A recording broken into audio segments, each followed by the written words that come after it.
La verdad, estoy orgulloso de haber elegido al mejor presidente de todos los tiempos. No olvides suscribirte y darle me gusta a los videos. Me ayudas mucho y te lo agradezco de corazón. Recibimos a continuación al señor presidente de la Nación, doctor Javier Milei.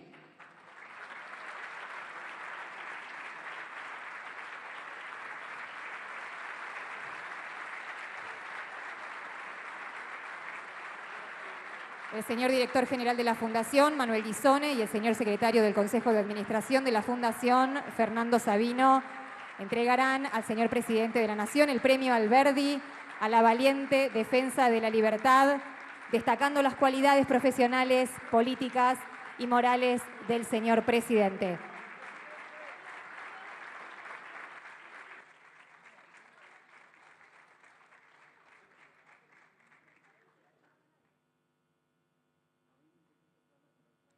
A continuación va a dirigir la palabra el señor presidente de la Nación, doctor Javier Milei.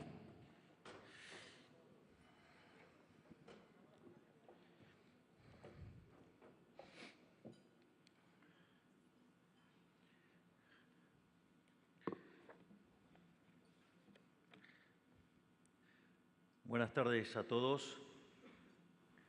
Quisiera comenzar agradeciendo a las autoridades de la Fundación Federalismo y Libertad por distinguirme con el Premio Alberdi.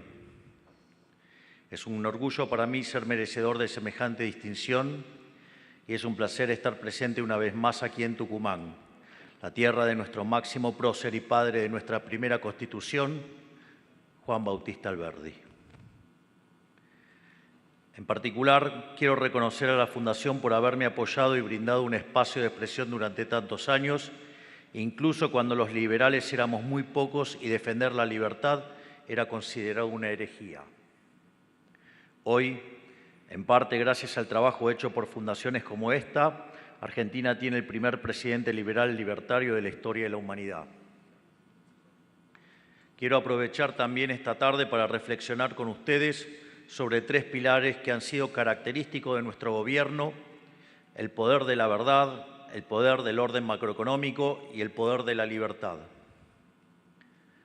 Empezando por lo que nosotros llamamos el poder de la verdad, si hay un motivo por el cual llegué a presidente a pesar de no tener gobernadores, intendentes ni medios de comunicación afines a mi partido, es porque siempre preferí decir una verdad incómoda por sobre una mentira confortable. Es más, durante la campaña presidencial, todos los medios ensobrados se pusieron en mi contra, inventando un sinfín de mentiras y barbaridades para intentar asustarme con su poder. Lo que nunca entendieron es que, como dice el latín, veritas vincit, la verdad siempre triunfa, porque las mentiras al principio pueden caminar, pero tienen patas cortas, y por muy confortables que sean, tarde o temprano terminan fracasando y desplomándose como un castillo de naipes. En nuestro país fuimos testigos de cómo una mentira repetida hasta el hartazgo en los medios le hizo mella a una ciudadanía que le terminó echando patadas a todos. A pesar de las operaciones en contra, ganamos las elecciones gracias a la voz de la gente en las redes sociales, que por cada mentira respondían con dos verdades. Esto es un tema muy interesante y nosotros lo fuimos padeciendo en la campaña.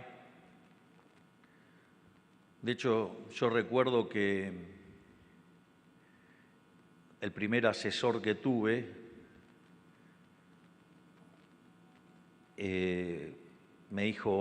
me preguntó si tenía muertos en el placar. Yo me miré con mi hermana y dije, yo no creo que tenga ningún muerto en el placar. Entonces me dijo que bueno, que durante 2 meses me iba a investigar y me iba a buscar los muertos en el placar. Después de 2 meses, tenemos una reunión y me dice, te tengo 2 noticias, una buena y una mala. Y entonces, la buena era que no me habían encontrado nada. La mala es que como no me habían encontrado nada, me la iban a inventar. Y así tuvimos que soportar un montón de mentiras a lo largo de toda la campaña, todo tipo de calumnias, injurias, aprietes, amenazas, pero lo interesante era que cada vez que me hacían una operación, al principio duraba una determinada cantidad de tiempo y la siguiente operación duraba menos y la siguiente menos. Y ya, digamos, en el último tramo veíamos que las operaciones de repente duraban, por ejemplo, horas.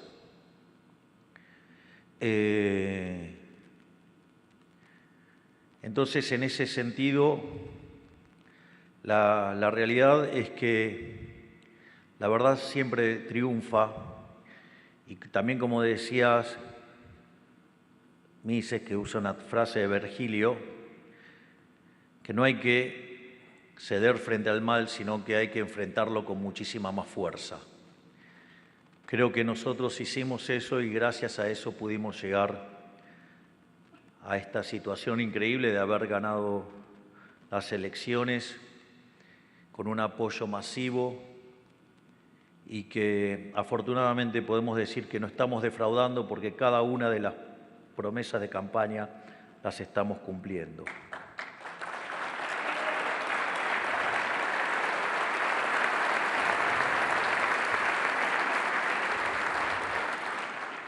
Por eso, una vez en el gobierno, fuimos fieles a estos mismos principios y resistimos embate tras embate de periodistas, políticos y economistas mercenarios que buscan hacernos caer con mentiras. Decían que no pasábamos las PASO, decían que no teníamos estructuras, decían que no íbamos a poder competir, decían que quedábamos tercero, decíamos que habíamos perdido el debate, decían que no íbamos a poder gobernar, decían que ajustar más de un punto del PBI era imposible, que lograr el equilibrio fiscal en el primer año era imposible, que terminar con los piquetes era imposible, que sacar infinidad de privilegios a la casta era imposible. Se cansaron de decir de todo lo que proponíamos era imposible, pero nunca entendieron que con la verdad de nuestro lado, la política no es el arte de lo posible, sino en hacer posible lo imposible, y nosotros lo estamos haciendo.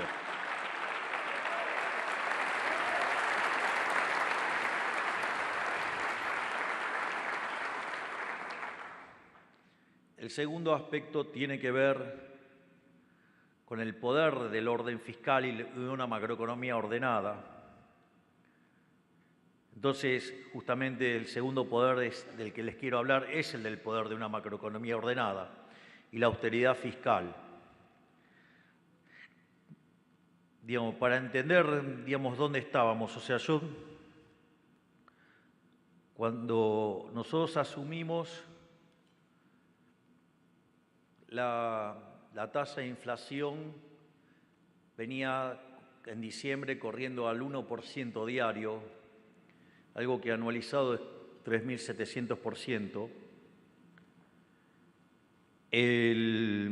Si ustedes pasaban a la segunda semana de diciembre, se había acelerado a punto tal que el anualizado ya estaba en 7.500. Y cuando ustedes toman la inflación mayorista, que es la que se anticipa, digamos, la que corre por delante, llegó al 54%. Ese 54%, si ustedes lo anualizan, da 17.000%. Y la realidad es que uno puede decir, bueno, pero esa extrapolación tiene sentido. Bueno, tiene sentido en tanto y en cuanto ustedes tienen elementos que convaliden monetariamente eso. Entonces, si ustedes lo convalidan monetariamente, puede pasar. Entonces, tendríamos que ver qué problemas monetarios teníamos al momento de asumir.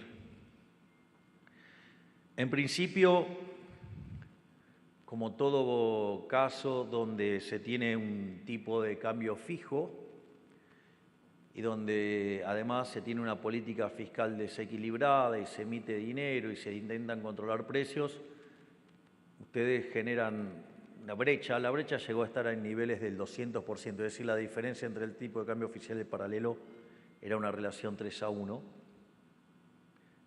Pero no solo, digamos, estaba ese problema, que era una forma de mostrar el tipo de sobrante monetario que teníamos.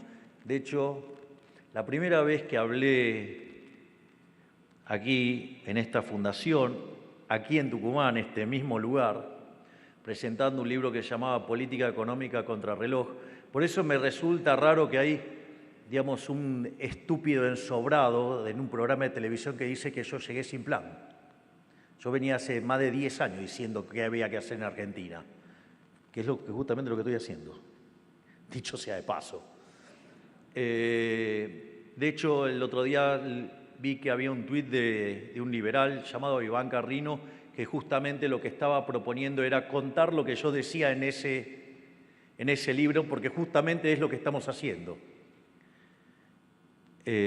Así que no escuché, digamos, lo que hizo Iván, pero supongo que, digamos, si va a contar el libro, pero él adelantaba que ya estábamos haciendo lo que se decía ahí. Y otra cosa más es, nosotros, por ejemplo, el sobrante monetario que teníamos al momento de asumir era el doble del que teníamos en la previa al Rodrigazo. Y el Rodrigazo fue una situación que hizo que la tasa de inflación se multiplicara por 6, es decir, venía en niveles de 30%, saltó al 180%. Nosotros recibimos una inflación arriba del 200%. Pero además, no solo eso, sino que multiplicó los pobres por 5. Si tomamos el último dato oficial que había de pobreza, rompía, digamos, o sea, perdía sentido ya porque, digamos, ya no daban los números para una extrapolación lineal de esas características, porque hay un límite que es el 100%. Pero nosotros lo que pasa es que teníamos el doble de desequilibrio que el Rodrigazo. Por lo tanto, solo con eso ya había una inflación subyacente de 2.400, 2.500%. Eso si la demanda de dinero cayera al nivel de equilibrio. Cuando ustedes saben que cuando se tienen una hiperinflación o una aceleración inflacionaria de esas características, la demanda de dinero va a caer muy fuertemente. De hecho, en la hiperinflación de Alfonsín, la demanda de dinero llegó a ser 0,2 del PBI. Por lo tanto, digamos, eso también nosotros no lo poníamos en el cálculo, pero sabíamos que eso además no es que podía pasar, sino que iba a pasar. No solo teníamos ese problema entonces de un tremendo money overhang que tenía implícito multiplicar por 12 o 15 veces la tasa de inflación, sino que además teníamos otro problema, y es que el gobierno anterior, todos los pasivos remunerados que estaban en promedio a 90 días, a una semana de asumirlo pasaron a un día. Por lo tanto, nosotros en un día podíamos multiplicar por 5 la cantidad de dinero. Como si todo esto fuera poco, teníamos vencimientos de deuda en pesos por el equivalente a 90.000 millones de dólares. Por lo tanto,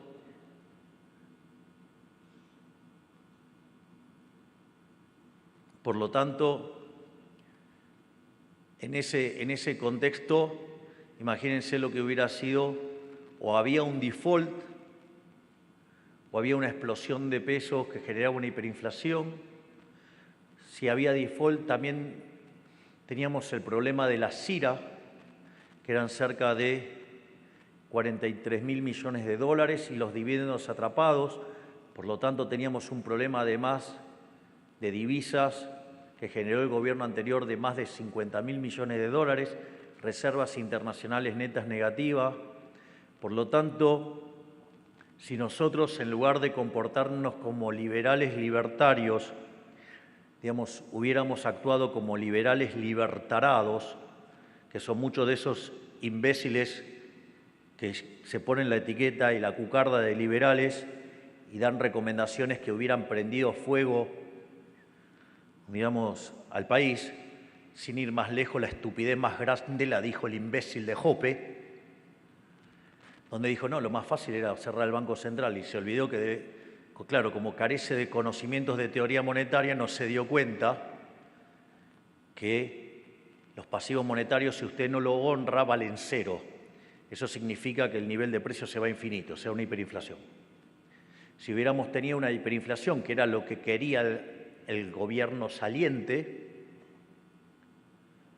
nos hubieran hecho las típicas tácticas peronistas sobre las fiestas, generando saqueos y demás, y en enero volvía el kirchnerismo para eternizarse en el poder, o al menos, digamos, matar a las ideas liberales.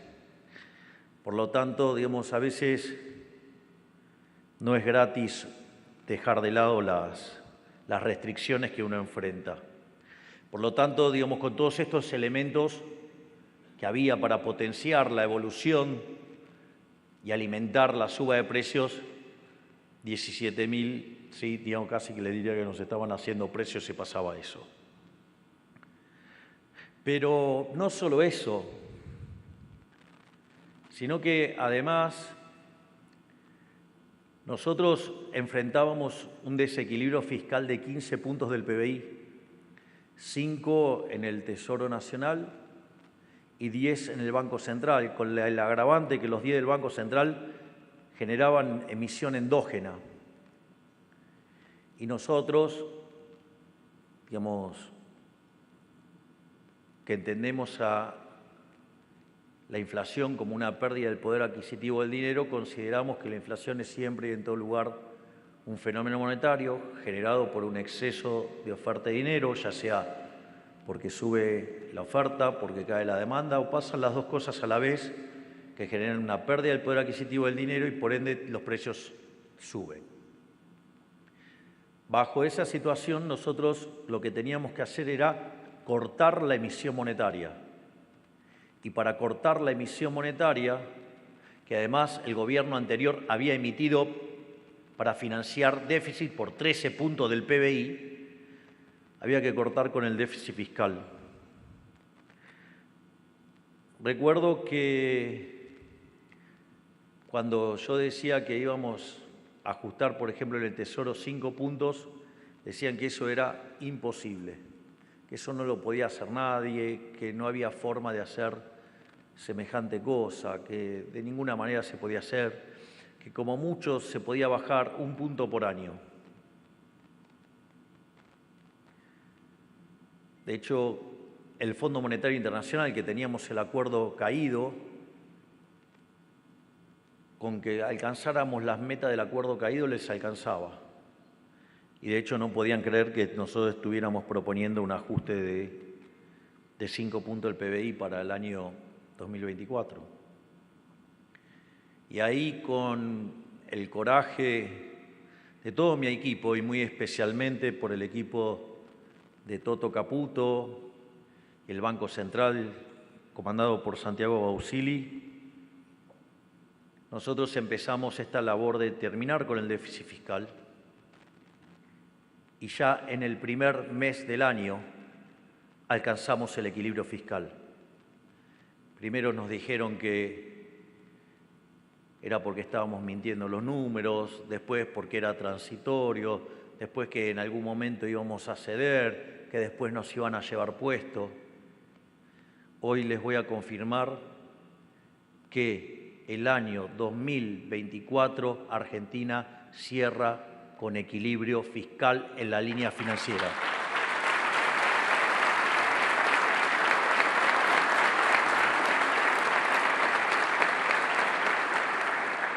Es decir, que lo que parecía imposible, lo hicimos posible. Y ese hombre enorme y talentoso que es Luis Toto Caputo, que tanto los criticaron, ningunearon, menospreciaron desde que asumimos, fue elegido el mejor ministro de Economía del mundo. Vaya que sí acertamos.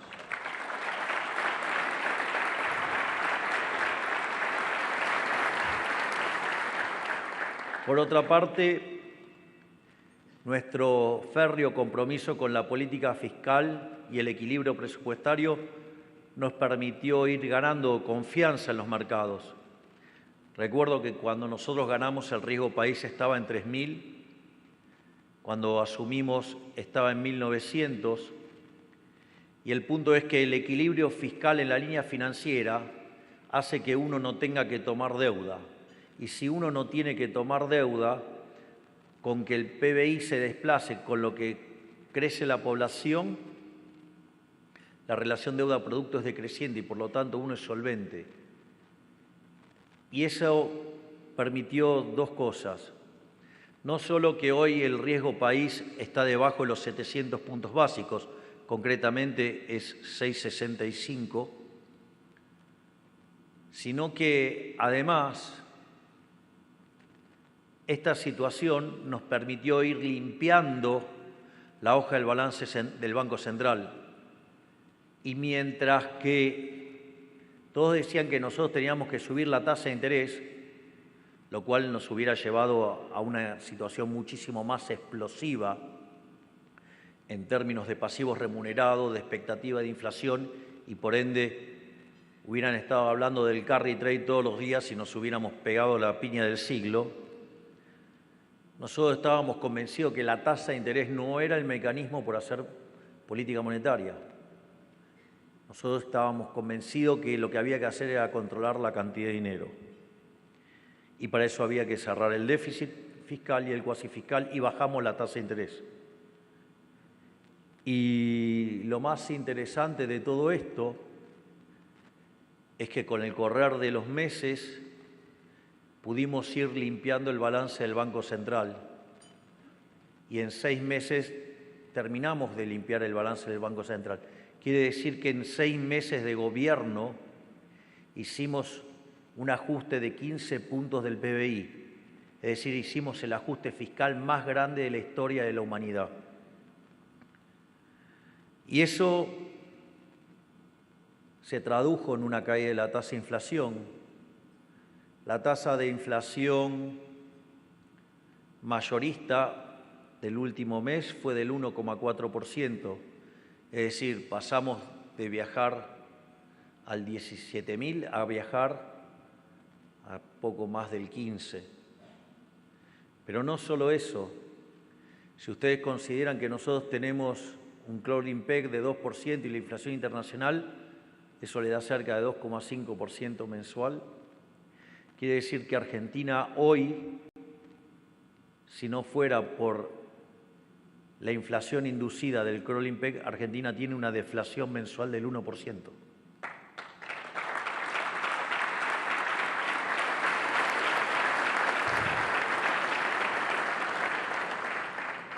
Pero no solo eso, porque ustedes me podrían decir, bueno, pero a mí no me importa la inflación mayorista, a mí me importa la inflación minorista. Bueno, la inflación minorista, el último dato fue de 2,4%, casi en línea con la inflación inducida. Pero la realidad es que ese número está contaminado. ¿Por qué? Porque nosotros estamos recomponiendo tarifas. Entonces, ¿qué es lo que pasa?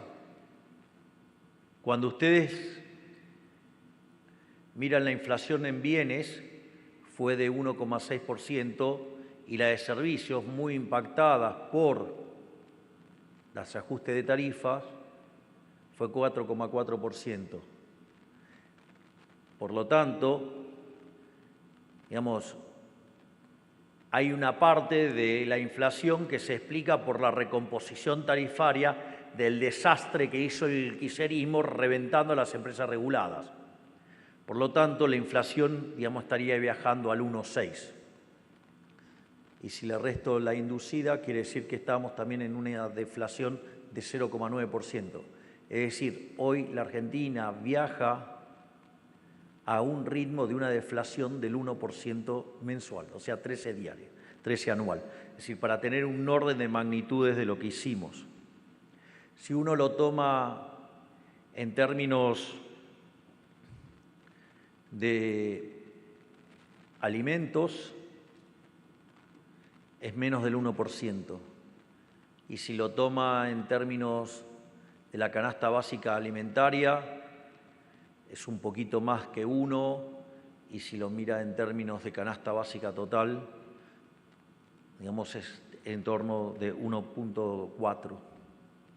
Esto quiere decir que, dado el crecimiento que vienen mostrando los salarios desde que la economía tocó un piso allá por marzo, abril, digamos, los salarios reales no solo que vienen creciendo porque los salarios les ganan al nivel de precios, sino que además, en términos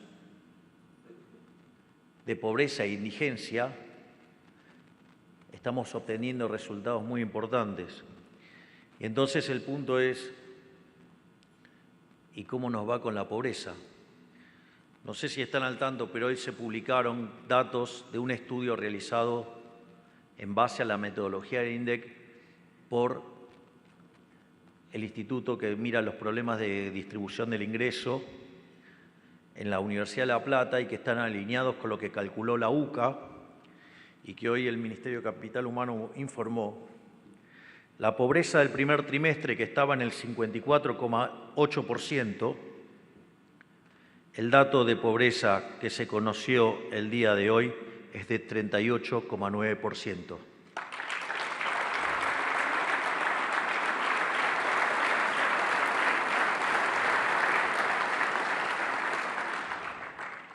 Y la indigencia, que en el primer trimestre era del 20,2%, hoy cayó al 8,6%.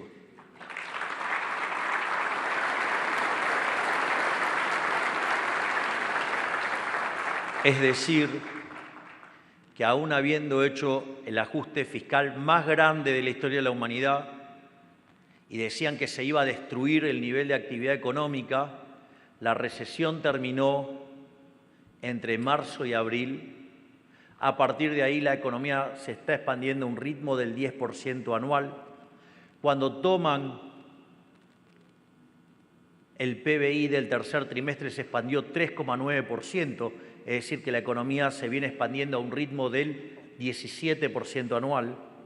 Decían que la inflación caía porque se destrozaba el consumo, y el consumo viene creciendo a un ritmo del 20% anual. Decían que no iba a haber inversiones y las inversiones vienen volando al 50% anual. Por lo tanto, hemos demostrado que la mejor forma de sacar a la gente de la pobreza, el mejor plan social para sacar a la gente de la pobreza es exterminar la inflación y volver a crecer a partir del equilibrio fiscal y una política monetaria ordenada. Por lo tanto, eso que decían que no se podía hacer, nosotros lo estamos haciendo posible en 3 trimestres, porque son datos del tercer trimestre.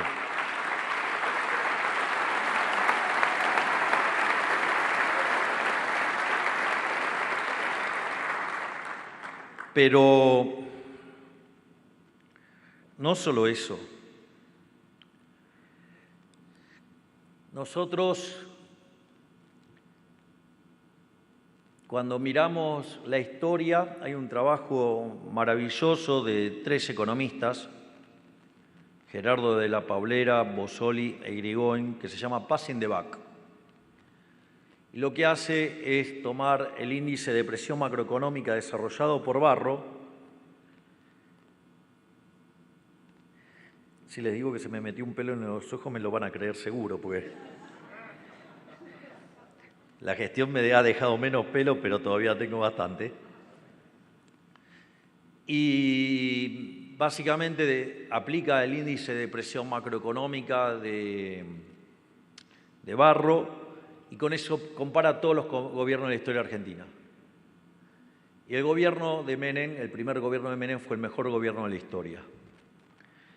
Y cuando uno toma el primer gobierno de Menem, o si quieren tomar el periodo completo de Menem, digo porque el segundo quedó tercero en el ranking, no se crean que quedó muy atrás. El programa de Menem tenía 2 características. Tenía un programa de estabilización, que era el plan de convertibilidad, y tenía un conjunto de reformas estructurales. Si nosotros miramos los números que estamos obteniendo hoy, nosotros estamos obteniendo números alineados en términos de dinámica de tiempo. Si bien arrancamos por arriba, hoy estamos en niveles a los meses corridos de los que tenía la convertibilidad. Pero nosotros esto lo logramos sin que hubiera una hiperinflación previa tal que se licuaran los saldos reales y la estabilización fuera más fácil. Lo logramos sin expropiaciones porque no hubo un plan Bonex. La solución del balance del Banco Central se hizo por vías de mercado en la medida que bajaba la tasa de interés en un trabajo fenomenal coordinado entre el presidente del Banco Central, Santiago Bausili, y su equipo, y ese profesional enorme que también tenemos en el Ministerio de Economía, que es Pablo Quirno. Pero, con lo cual nosotros además resolvimos el problema a mercado, lo cual no es menor, y menos para nosotros, ¿no? Digamos, como liberales, el tema del respeto del derecho de propiedad. Por otra parte, a diferencia de otros planes de estabilización, que lo primero que hacían antes de anunciar el plan, recomponían tarifas. Y recomponían tarifas básicamente para después mostrar un salto de la inflación y que después cuando empezaba el plan de estabilización, digamos, engañar a la gente con que la inflación bajaba menos. Yo nunca lo tuve en carpeta hacer algo así, pero les voy a ser sincero, tampoco tenía alternativa de hacerlo distinto. Es decir, nosotros o actuábamos rápido o nos llevábamos puesto. Por eso es gracioso que digan que no teníamos plan, porque si no hubiéramos tenido plan, hubiéramos volado por los aires. Pero eso no es todo. A diferencia de otros programas, y en especial la convertibilidad, nosotros no fijamos el tipo de cambio. Y además tampoco fijamos precios. Y fíjense que esto es interesante, o sea, no hicimos control de precios ni tampoco fijamos el tipo de cambio. Y nosotros hoy, si limpiáramos la inflación inducida, estaríamos en deflación. Es decir, que el programa nuestro es mejor en materia de estabilización que el de convertibilidad, que había sido el programa económico más exitoso de la historia argentina. Pero no todo termina ahí, porque el gobierno de Menem hizo reformas estructurales.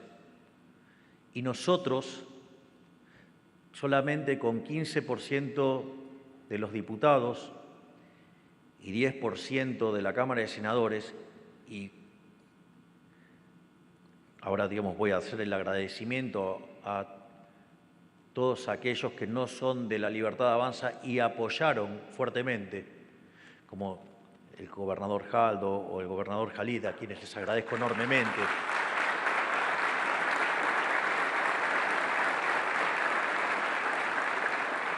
O los gobernadores que pertenecen a Juntos por el Cambio y por el trabajo, digamos, que han hecho los diputados, digamos, en esto.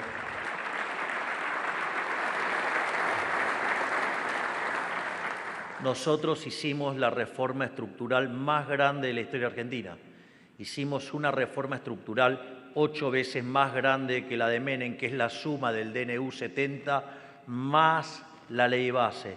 Por lo tanto, no tengo ningún problema en afirmar que somos el mejor gobierno de la historia argentina.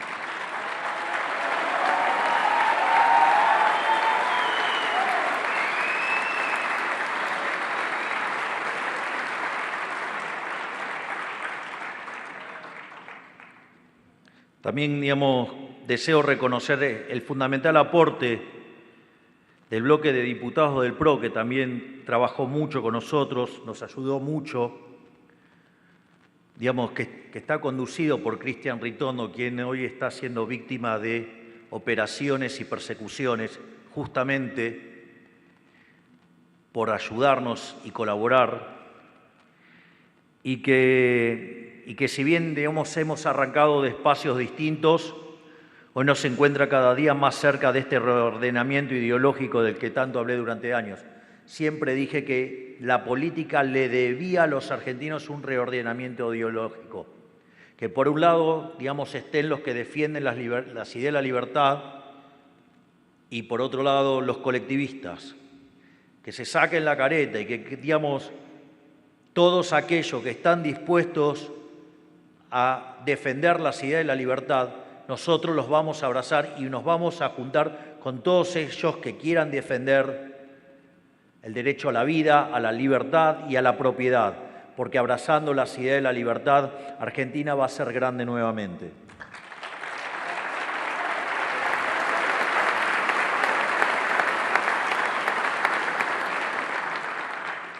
En este sentido también cabe el reconocimiento al grupo cada vez más grande de radicales que con el correr de los meses se han ido sumando a este proyecto reformista que vino a cambiar a la Argentina. Estoy seguro que la sociedad reconocerá a quienes apoyaron el cambio de manera incondicional, de quienes buscaron excusas para obstaculizarlo, lo que me da el pie para hablar del tercer poder. Este es el poder de la libertad. En todas sus formas, con todas las reformas que hemos hecho, la Argentina ascendió cerca de 70 puestos en el ranking de libertad económica en menos de un año. ¿Esto por qué es importante? Nosotros recurrentemente, cuando defendemos las ideas de la libertad, siempre nos venían corriendo, bueno, ¿y cómo funciona? Y nosotros sabemos que epistemológicamente que algunas cuentas quedan bien en el papel, pero después en la vida real son más complicadas. Pero sí es una buena inferencia de los efectos de las ideas de la libertad ver los índices de libertad económica. Y ahí uno ve que aquellos países que son más libres son 12 veces más ricos que los reprimidos en términos de ingreso per cápita. Además tienen 25 veces menos de pobres en el formato estándar, 50 veces menos en el formato extremo. Por lo tanto, abrazar las ideas de la libertad tenía que ser un gran negocio. Es decir, no hay mecanismo más poderoso para sacar gente de la pobreza y que progrese que abrazar las ideas de la libertad. Pero claro, cuenta con resistencia de los que viven de que la gente no sea libre. Y no solo que hemos escalado 70 puestos en términos de libertad económica, pasamos de estar en el pelotón de los peores 35 a estar en el pelotón medio. Y obviamente para nosotros esto no es suficiente. Por eso, por un lado, tengo a un coloso de ministro de Desregulación, que es el doctor Federico Sturzenegger,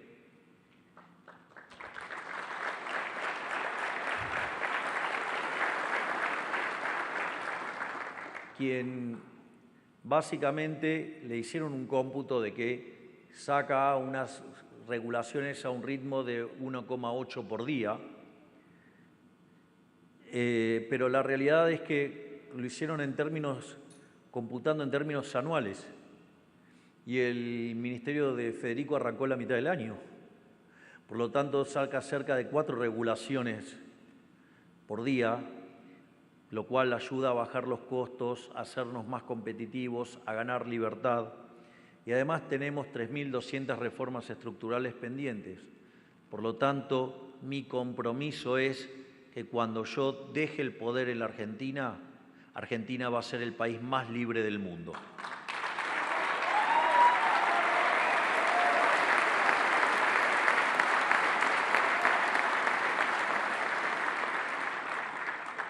A su vez, el poder de la libertad económica quedó evidenciado muy rápido, dado que al aprobar el régimen de incentivos para las grandes inversiones, se dispararon los anuncios de inversiones en el país.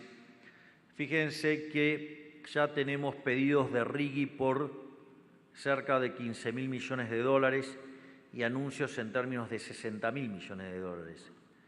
Y pensar que había algunos que decían que esto no iba a funcionar.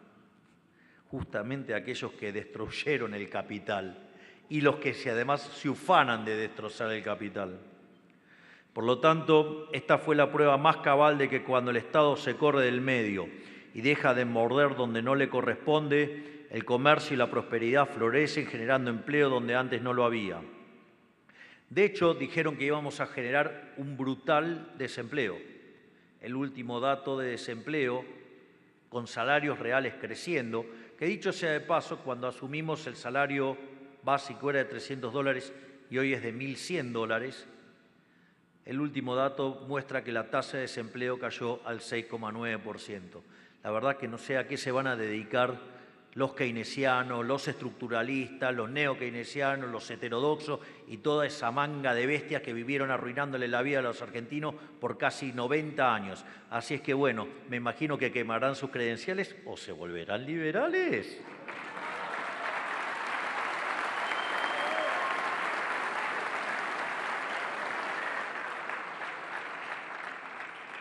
Y esto es sumamente importante porque nos permite vislumbrar que el futuro de la Argentina será auspicioso si seguimos por este camino.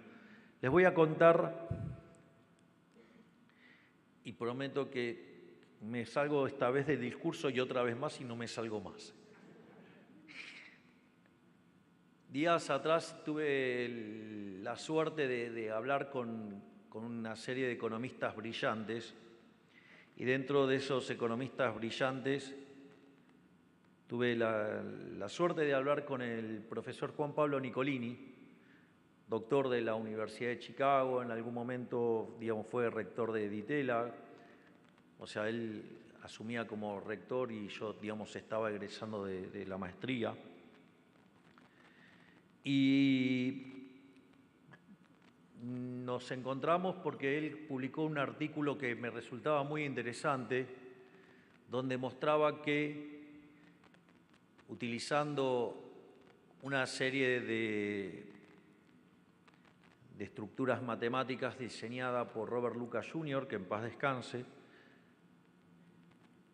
él mostraba que Argentina, alcanzando el equilibrio fiscal, podía crecer de manera sistemática del 4,5% anual.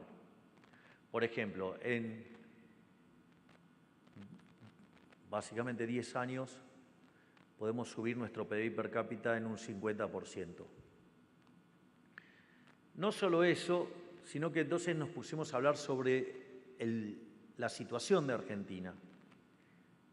Igual la parte que hablamos de Argentina fue la parte más corta, después nos dedicamos a discutir teoría económica, digamos, sobre todo acerca de Keynes.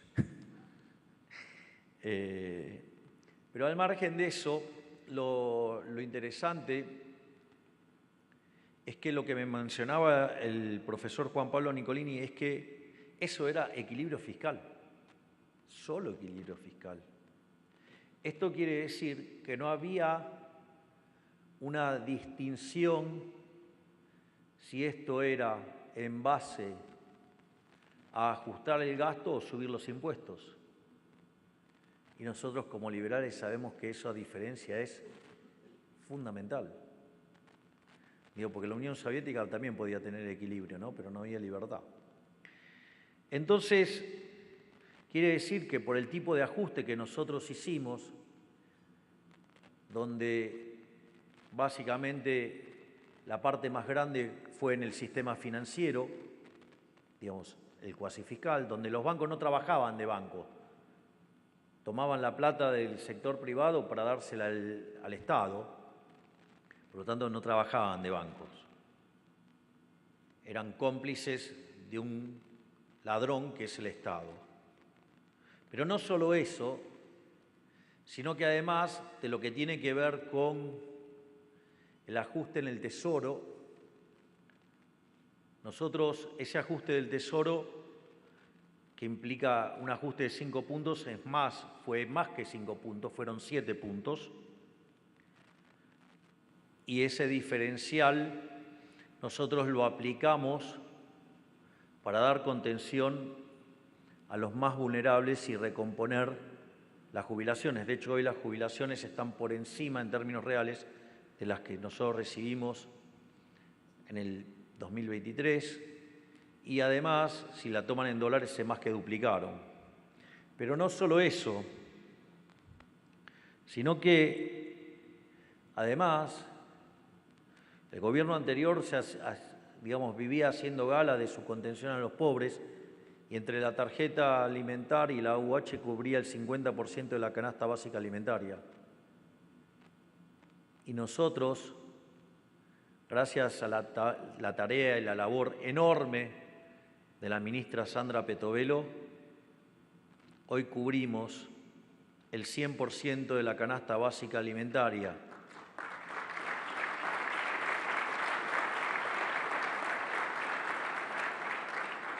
Por eso no debería sorprender que la cantidad de indigentes en Argentina haya pasado del 20% a poco más del 8%, porque justamente fue un plan deliberado del equipo económico y obviamente de la ministra Sandra Petovelo, que además, como si todo esto fuera poco, con una acción conjunta con la ministra Bullrich y con el entonces ministro de Infraestructura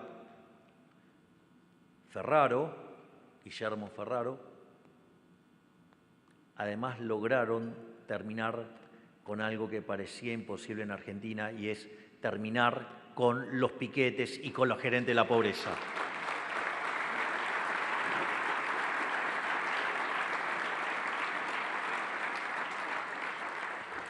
Al mismo tiempo,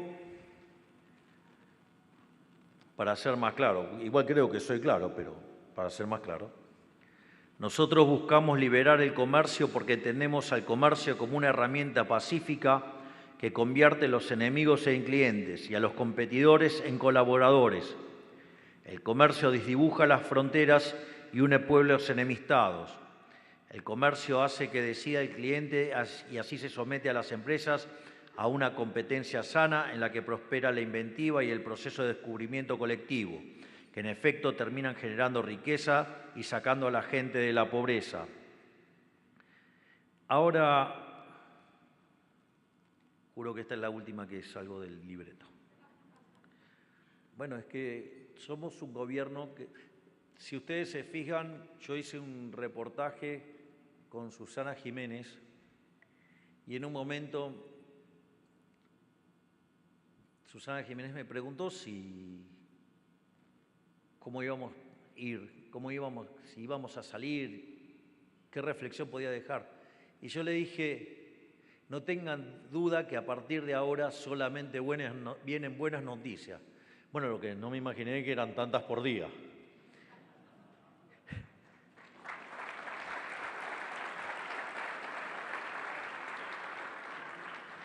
Y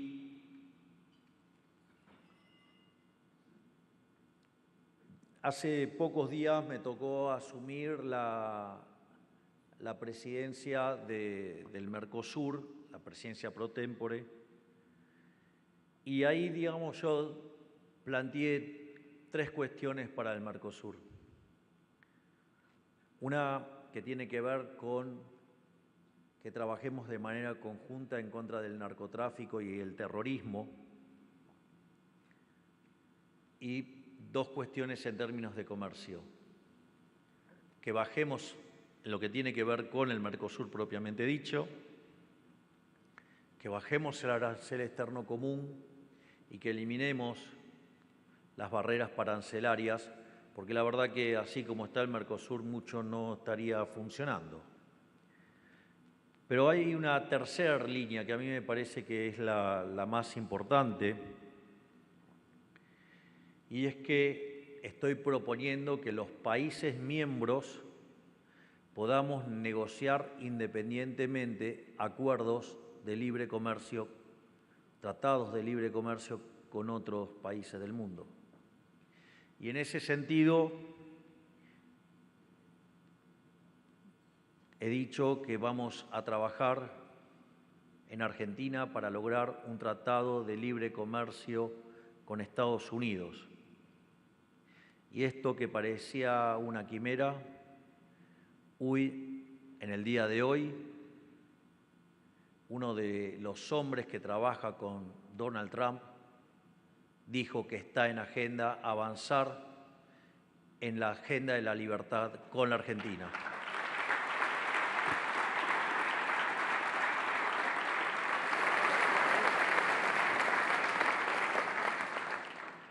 Y es por esto mismo que la verdad que a nosotros no nos alcanza con subir 70 puestos en el índice de libertad económica. Y es por eso que queremos convertirnos en el país más libre del mundo, para que el capital se mueva libremente en nuestro país y seamos un ejemplo de prosperidad y crecimiento para la posteridad. Y de hecho, para lograrlo tenemos pensadas 3.200 reformas pendientes para los próximos años. Es decir, no tengan duda, vamos a ser el país más libre del mundo.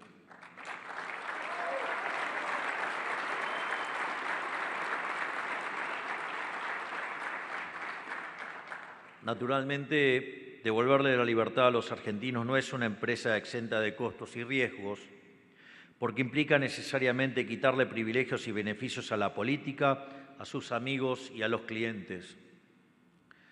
Por eso nos propusimos un ajuste inclemente sobre el gasto público y esto se ve reflejado en todas las agencias gubernamentales.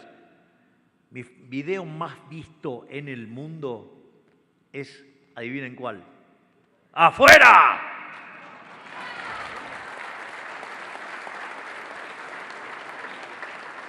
De hecho, nosotros la cantidad de ministerios que estaban en 18 la llevamos a 8,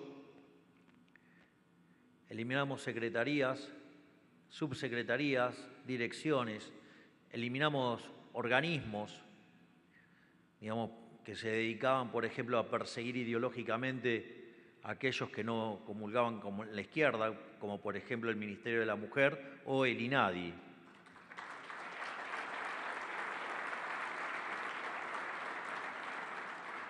Porque si quieren terminar verdaderamente con los femicidios, no se arregla con cancioncitas y pañuelitos. Se arreglan aplicando la ley.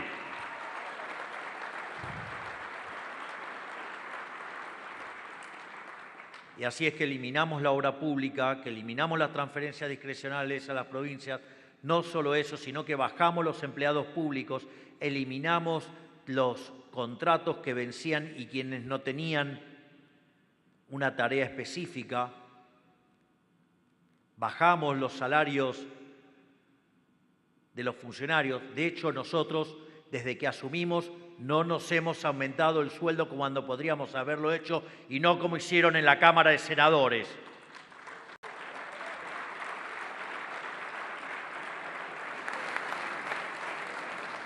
Situación bastante distinta con lo que pasó en la Cámara de Diputados, donde el diputado Martín Menem, presidente de la Cámara, aplicó una gran cantidad de recortes para que se terminen los beneficios y los privilegios de la política que no ayudan a la gente, pero que solo hacen rico a los políticos. Pero además, también terminamos con un curro que todos sabían que existían, salvo la gente, que es el curro de los fondos fiduciarios. Eliminamos más de 15 fondos fiduciarios.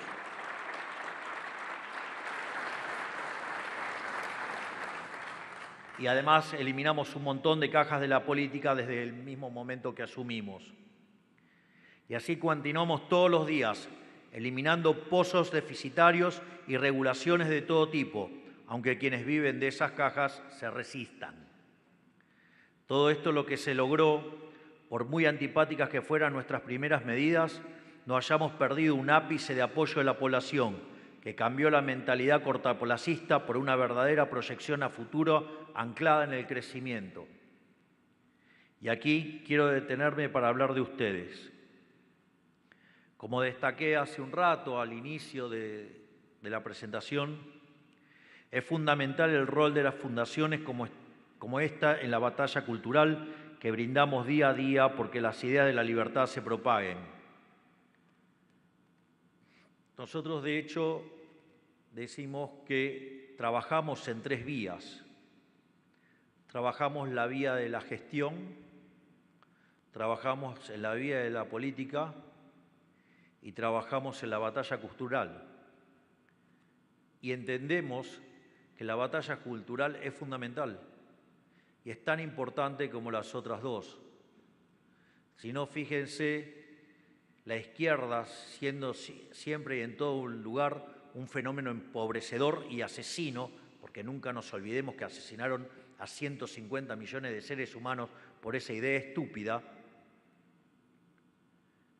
Sin embargo, han sido exitosos políticamente porque ganaron la batalla cultural.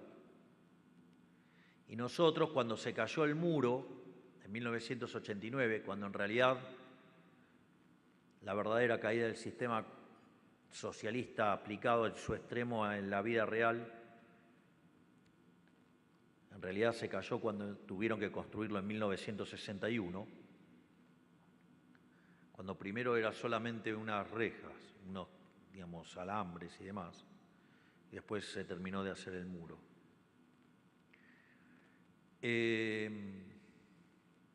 La realidad es que si con ese historial y ese track record tan espantoso ellos fueron exitosos, miren todo lo que podríamos haber hecho nosotros si hubiéramos dado la batalla cultural que no dimos.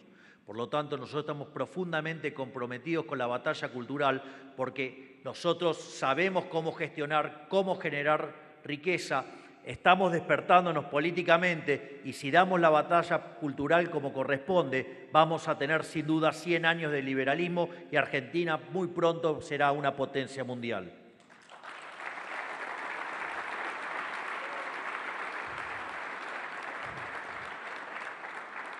Es por eso que, de hecho, hay una serie de videos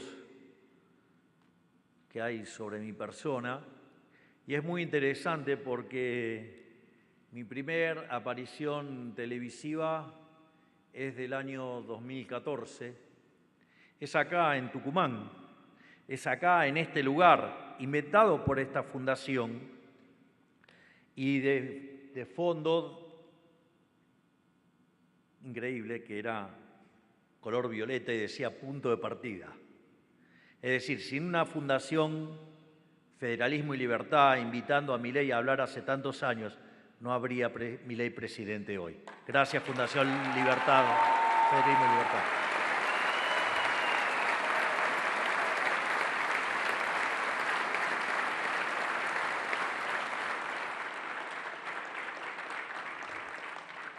O sea, no solo que Federalismo y Libertad fue mi punto de partida, me dieron el premio también por las defensas de la libertad y hoy me dan el premio Alberdi.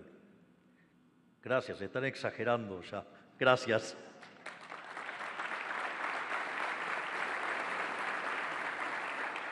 Y es por esto que es primordial que las ideas puedan seguir teniendo estos espacios abocados a restituir el sentido común, que de común hoy parece ya no tener nada. Porque la izquierda, después de tantos años de ostentar el poder, desarrolló un arsenal de propaganda desde el cual socava nuestras ideas. Pero nuestras ideas triunfan incluso con mala prensa, triunfan incluso cuando se emiten 13 puntos del PBI para destruirla, triunfan incluso cuando intentan callarnos con leyes ridículas para controlar nuestra libertad de expresión, triunfan cuando nos pretenden encerrar en nuestras casas por la fuerza, triunfan cuando levantan muros para someternos a su régimen, triunfan en cada ciudadano de pie que le responde un periodista en redes que están mintiendo, triunfa en cada emprendedor que busca evadir la burocracia que le imponen para subyugarlo. Porque nuestras ideas responden al espíritu alegre y pujante de nuestra humanidad y las de ellos responden a las tristezas de almas pequeñas que quieren controlar y someter al otro para sentirse superiores. Y la alegría, a la larga, siempre se impone sobre la tristeza. No por nada, mis protectores de pantalla hace muchos años dicen ANTF, la alegría no tiene fin. Obviamente, si uno es liberal, la alegría no tiene fin, porque entiende cómo funciona el mundo. Y cuando uno entiende cómo funciona el mundo, se vuelve feliz. El liberalismo es un camino a la felicidad, además. Además, vieron cómo es la vida de los socialistas, es horrible. Pero bueno, pero ellos se basan en la envidia, en el odio, en el resentimiento, en el trato desigual frente a la ley, el asesinato. Por eso, digamos, tienen vidas grises. Es más, son tan basuras, son tan inmundos, son tan repugnantes, que se apenan y lamentan que nos vaya bien.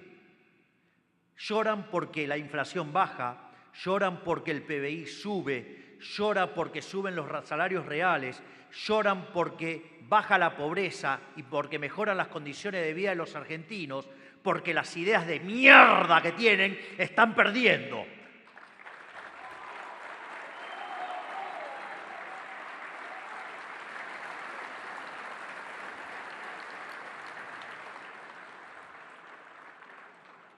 Por otra parte, también tenemos que saber que a la velocidad que se tienen que imponer estas ideas depende de nosotros. Por eso no podemos darnos el lujo de dormirnos en nuestros laureles. Tenemos que aprovechar el viento a favor para elevar las velas del liberalismo y crecer como nunca lo hemos hecho. Les voy a contar una anécdota. Dije que no me iba a desviar, pero creo que les va a gustar. En la última reunión de gabinete que tuvimos, yo tenía planeado llevarle al equipo,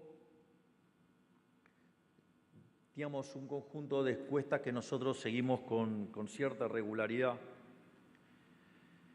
digamos, porque ustedes siempre tienen que saber dónde está la temperatura. Y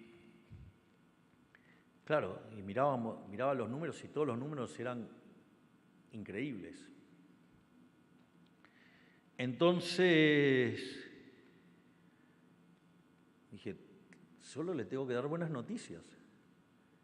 Entonces, esto es un peligro. Entonces, ¿qué hice?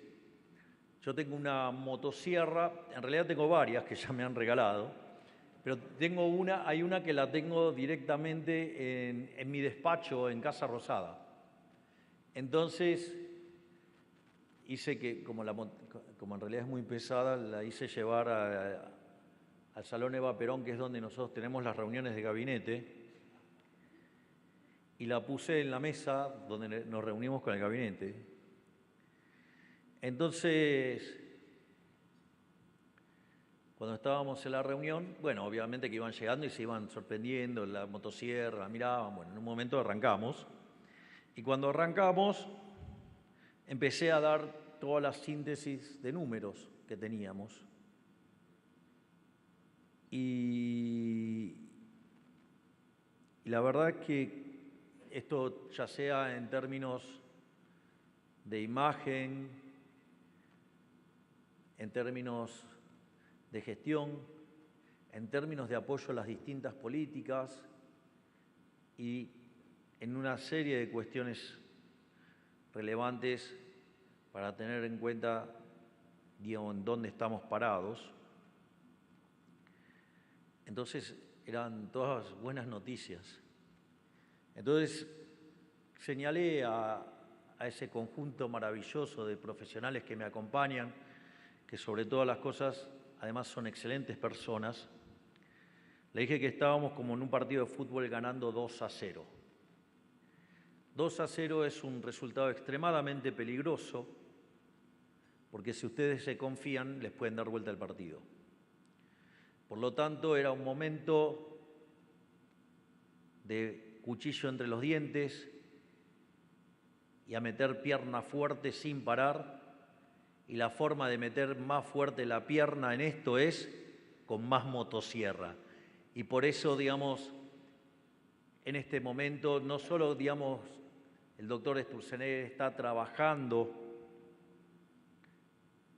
en lo que son las desregulaciones, sino que además está trabajando en lo que se llama la motosierra profunda, la deep chainsaw, ¿no? Digamos, que dicho sea de paso, acaba de ser copiada por Japón, digamos, ha tenido el interés de Elon Musk y de Vivek en Estados Unidos y del propio Donald Trump.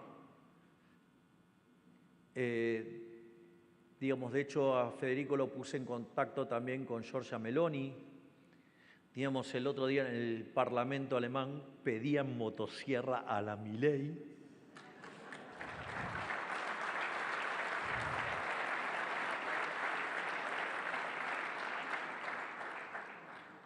Y en esta etapa vamos a lo que es la reforma profunda del Estado, donde no nos alcanza con el hecho de haber llegado a 8 ministerios. Queremos todavía compactar más esa estructura y seguir avanzando en ganar libertad económica.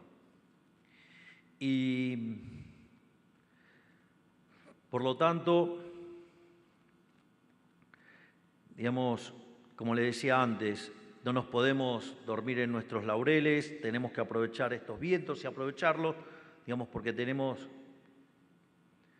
viento a favor, además. Por lo tanto, sembrar hoy las semillas del nuevo mundo, pensando en qué frutos queremos que recolecten nuestros hijos y nuestros nietos. Recuerden que cuando nosotros llegamos, nuestros hijos y nuestros nietos, en lo único que pensaban era en irse. Hoy se quedan y muchos ya están regresando. Vayan que han cambiado las cosas.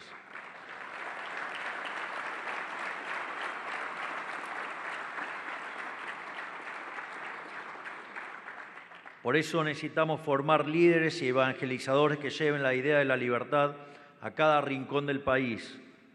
Y qué bien les quedó el nombre de la fundación, Federalismo y Libertad, o sea, la están llevando a todo el país. Miren la visión de futuro que tuvieron.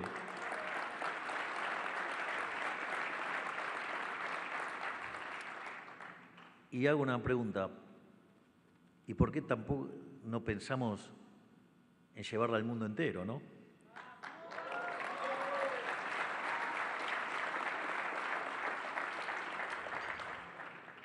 Que no es ni más ni menos que hacernos eco del bien más preciado que tenemos los humanos, y que es la libertad, ¿no? En ese sentido, por eso también digamos, nosotros también tenemos una política internacional claramente definida. Es más, nadie podría decir que yo durante la campaña no dije lo que iba a hacer, ¿no? Porque en materia de política fiscal dije que iba a pasar con la motosierra y llegó. En política monetaria dije que íbamos a terminar con el Banco Central, digamos, pasando por un régimen de competencia de monedas, que, digamos, en la televisión la llamaron dolarización, pero es competencia de monedas, y yo no sé si están al tanto, pero hoy en Argentina hay competencia de monedas. Ustedes pueden hacer sus transacciones en la moneda que ustedes lo desean. Hoy no solo pueden facturar en pesos, pueden facturar en dólares o en la moneda que ustedes quieran, porque estamos habilitando la competencia de monedas. Por lo tanto, cada día estamos más cerca de avanzar hacia la dolarización endógena y al final del camino terminar cerrando el Banco Central. Pero no solo eso. Bueno, había que arreglar el desastre que nos dejaron las cucarachas, ¿no? No, porque el write-off que hicimos en el Banco Central fue de 45.000 millones de dólares y en el medio además compramos 25.000 millones de dólares. Y el kirchnerismo, que siempre tanto se ufana de que baja la deuda y subió la deuda a lo loco, nosotros hemos bajado la deuda en 35.000 millones de dólares. Vaya que sí funcionan las ideas de la libertad.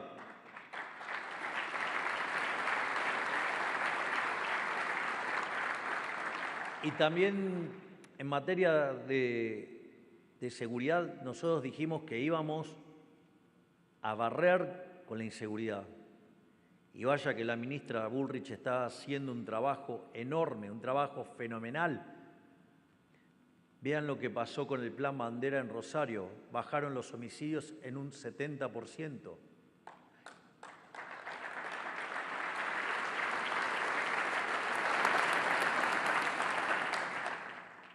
Dijimos que íbamos a terminar con los gerentes de la pobreza y terminamos con los gerentes de la pobreza. Vaya si trabaja bien la ministra Petovelo.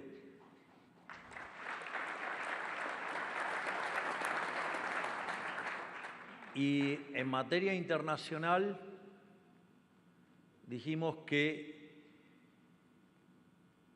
nos íbamos a alinear con Estados Unidos e Israel. Y eso es lo que efectivamente hicimos. Y cuando la canciller anterior, en una votación, votó a favor de Cuba, digamos, quedó del lado de todo el mundo y del otro lado quedó Estados Unidos e Israel, esa no era mi política.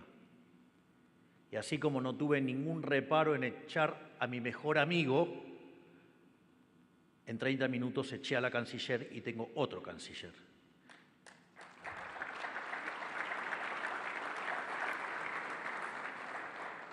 Porque acá no venimos a hacer amistad, acá venimos a salvar a la Argentina defendiendo las ideas de la libertad. Y es por eso que también es tan importante la defensa y el rol que tiene defender a Israel y ponerse del lado de Israel. Porque en el fondo las bases del capitalismo de libre empresa están en la cultura judía. Es decir, aquellos que estudien la Torá van a ver que las bases están ahí.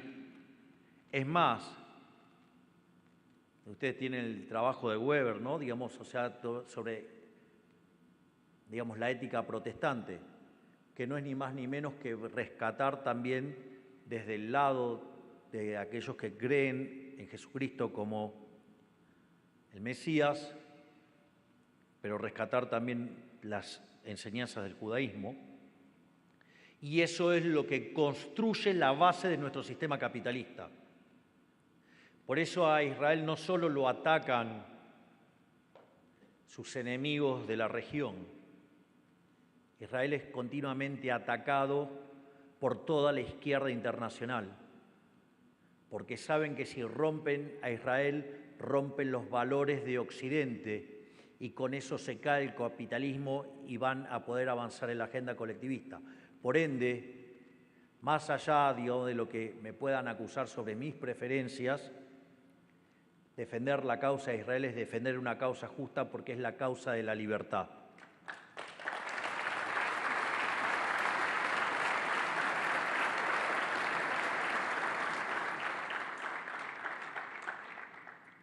Pero también tenemos que saber que todavía falta mucho, que ellos llevan 80 años educando a la sociedad, así que tenemos 80 años de desventaja. Lo bueno es que nosotros tenemos el fuego prometeico de nuestro lado, porque ellos necesitan de nosotros para sobrevivir y nosotros solo necesitamos de nosotros mismos. Por eso, los empresarios tampoco pueden ser indiferentes en esta disputa y por mucho que les pese tienen que tomar partida de forma activa. Y la verdad es que cuando tienen que jugar, jueguen del lado correcto, ¿no? Digo, no del señor déficit fiscal y financiación de 13 puntos del PBI. Por lo tanto, porque ya hemos aprendido que el costo de no involucrarnos es demasiado alto y que cualquier idea trasnochada de un degenerado fiscal siempre va a terminar financiándose con nuestros bolsillos. Por lo tanto, y para ir terminando, los invito a poner manos a la obra, porque lo que la casta no va a hacer, las valijas e irse a la casa, así que ustedes no pueden pretender que se vayan solos. O sea, ellos van a aferrarse con uñas y dientes a este mastodonte que estamos intentando derribar y cuanto más seamos, más rápido lo vamos a tumbar. Miren, yo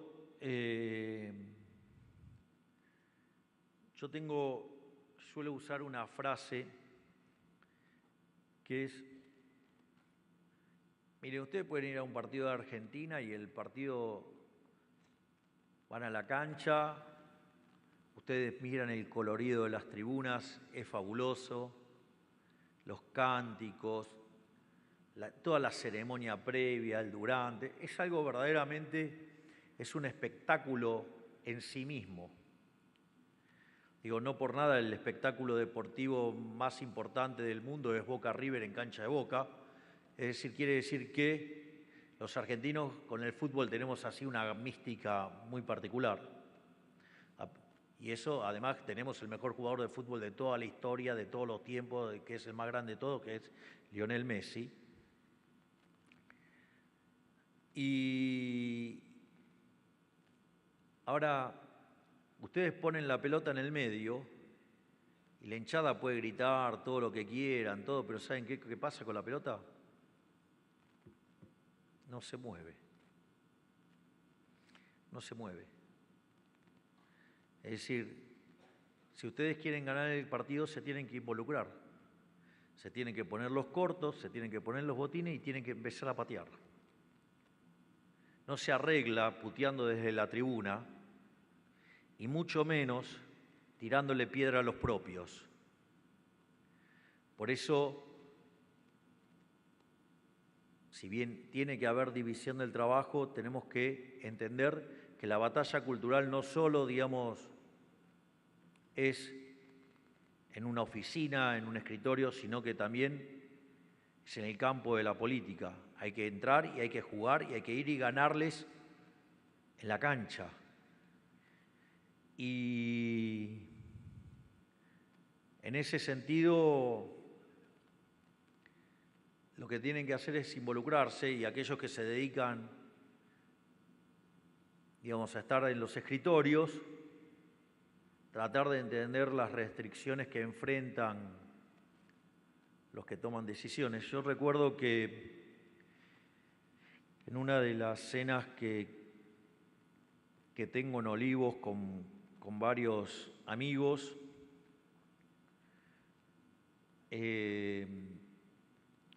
digamos, la mesa siempre está encabezada por el profesor Juan Carlos de Pablo, con quien yo, digamos, siempre tuve una relación excelente. Y cuando tuve mi conversión y me volví anarcocapitalista, porque sigo siendo anarcocapitalista, o sea, no se olviden, tengo que enfrentar una realidad donde hay cosas que no me gustan y algunas las puedo cambiar, otras no, pero digo, sigo siendo anarcocapitalista, sigo pensando que el Estado es una organización criminal, violenta, que vive de una fuente coactiva de ingresos llamada impuestos. Considero que los impuestos son una rémora de la esclavitud, es decir, y por eso trabajo todo el día para tratar de achicar cada vez más el Estado, para que ganemos más libertad. Y entonces yo empecé a tener diferencias con el profe porque me parecía que cómo podía ser que un tipo tan brillante parecía que era condescendiente con los políticos, más cuando él había hablado con todos los ministros de Economía y presidente del Banco Central de por lo menos los últimos 50, 60, 70 años. Y después la vida nos reencontró y volvimos a tener un vínculo todavía muchísimo mejor que el que teníamos antes. Y ya estando en Olivos, un día frente a todo el grupo de amigos que nos juntamos a ver óperas,